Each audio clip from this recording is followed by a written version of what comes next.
എൻ്റെ പേര് ശശാങ്ക് പുള്ളിയോടെ പക്കത്തിലേക്ക് എല്ലാവർക്കും സ്വാഗതം. ഇപ്പോൾ സോഷ്യൽ മീഡിയയിൽ ഏറ്റവും കൂടുതൽ കാണുന്ന ഒരു ചർച്ചയാണ് നമ്മുടെ ഖത്തറിൽ ദോഹയിൽ നടന്നൊരു അക്രമമുണ്ട്. ഇസ്രായേൽ ഹമാസിലെ തീവ്രവാദി നേതാക്കളെ ടാർഗറ്റ് വെച്ചുകൊണ്ട് നടത്തിയൊരു അക്രമം. അതിനെ അപലപിച്ചുകൊണ്ട് വളരെയധികം മനുഷ്യാത്മകമായ രീതിയിൽ പ്രതികരിക്കുന്ന ഒരുപാട് ഹാൻഡിലുകൾ ഞാൻ കണ്ടു.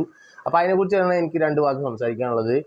ഇതിലൊറ്റ കാര്യം എനിക്ക് പറയാനുള്ളൂ. കാരണം ദോഹയിൽ ഖത്തറിലുള്ള തീവ്രവാദി നേതാക്കൾ, ഹമാസ് തീവ്രവാദി നേതാക്കളെ ഇസ്രായേൽ ആക്രമിച്ചത് തെറ്റായിരുന്നെങ്കിൽ പഹൽഗാമിൽ നമ്മുടെ 26 പേരെ കൊന്ന ആ തീവ്രവാദികളെ കൊന്നു കൊണ്ടുവരണം, അല്ലെങ്കിൽ അവരെവിടെ എന്ന് ചോദിച്ചവർ ഇന്ന് മൗനം പാലിക്കണം എന്നാണ് എനിക്ക് പറയാനുള്ളത്. കാരണം നമ്മൾ ചെയ്തതും അത് തന്നെയാണ്. നമ്മുടെ ആളുകളെ വന്ന് കൊന്ന തീവ്രവാദികളെ അവരുടെ ആരാണോ അവർക്ക് അഭയം കൊടുക്കുന്നത് അവിടെ പോയി അവരെ കൊല്ലുക എന്നുള്ളത് ഒരു ധർമ്മം തന്നെയാണ്. അത് തന്നെയാണ് അതിൻ്റെ പ്രതിരോധം എന്ന് പറയുന്നത്. അത് തന്നെയാണ് അതിൻ്റെ പ്രത്യാക്രമണം എന്ന് പറയുന്നത്.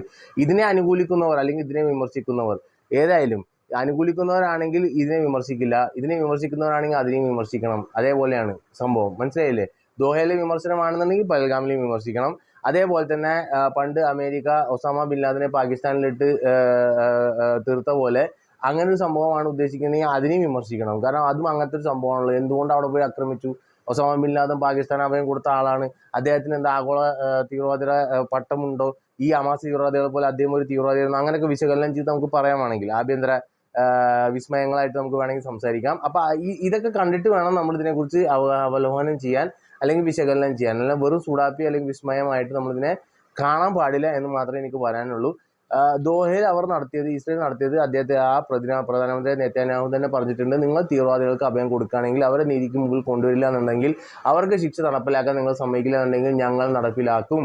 അത് തന്നെയാണ് സ്വന്തം രാജ്യത്തെ പ്രതിരോധിക്കുന്ന ഒരു പ്രധാനമന്ത്രിക്ക് ചെയ്യാൻ പറ്റുക. അവരുടെ രാജ്യത്തിനെ എപ്പോഴും വേണമെങ്കിലും നശിപ്പിക്കാൻ കഴിയും എന്ന് വിചാരിക്കുന്ന നേതാക്കൾ അവർ ഗൂഢാലോചന നടത്താൻ വേണ്ടി ഇത്രയും സുഖവാസ കേന്ദ്രമായിട്ടുള്ള താവളങ്ങൾ നിർമ്മിക്കുമ്പോൾ ആ രാജ്യത്ത് കയറി അവരെ ആക്രമിക്കുക എന്നുള്ളത് ഇവരുടെ പ്രതിരോധമാണ്, സെൽഫ് ഡിഫെൻസ്.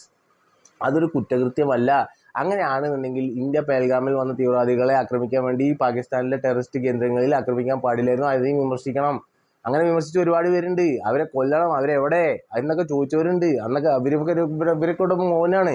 അതേപോലെ തന്നെ അമേരിക്ക ഒസാമ ബിൻ ലാദനെ ഉന്മൂലനം ചെയ്ത സമയത്തും ഇതേപോലത്തെ ഒരു നെറേറ്റീവ് കൊണ്ടുവരണമായിരുന്നു. അന്ന് എല്ലാവരും അഭിനന്ദിച്ചു. അപ്പൊ ഈ ഇരട്ടത്താപ്പ് എല്ലാവരും മനസ്സിലാക്കുക എന്ന് മാത്രം പറഞ്ഞുകൊണ്ട് നിർത്തുന്നു.